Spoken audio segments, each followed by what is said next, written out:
In this video, let us understand what conditional probability is. Here, I am not taking any specific example to explain conditional probability. We are trying to keep it general. Later on, we can look at few problems that help us understand conditional probability even better. So, if I take any random experiment which generates a sample space S, and then out of this sample space we are looking at two events A and B. So on the right hand side we have this sample space denoted by the rectangle. Okay, so this one, and then there are two events, and these two events A and B are such a way that the few cases which are common to both of them.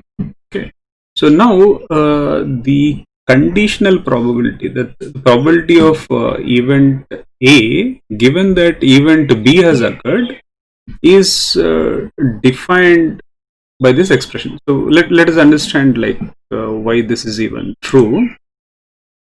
So here we are saying we are only interested, let's say, in outcomes that are related to A only after B has occurred.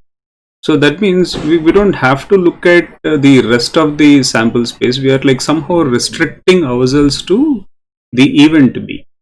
Now if the number of elements, elementary events suppose, in set B, or let's say event B, are n of B, and then out of that I'm only interested in the elements in the intersection part. So if the number of elements in that intersection part are, let's say, given by this n of A intersection, so that clearly is the probability of A given B.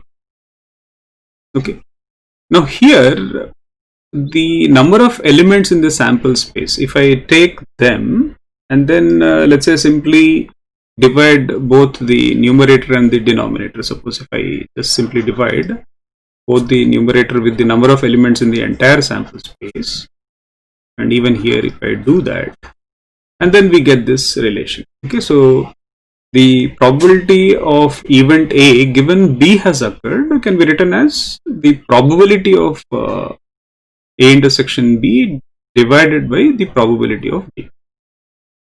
Now here I think a very helpful idea, or you can say observation, is that whenever we are considering the conditional probability, you can always think the event that has occurred earlier can be your sample space, or maybe it's a new sample space, or you can call it a reduced sample space. In this case B is the reduced sample space.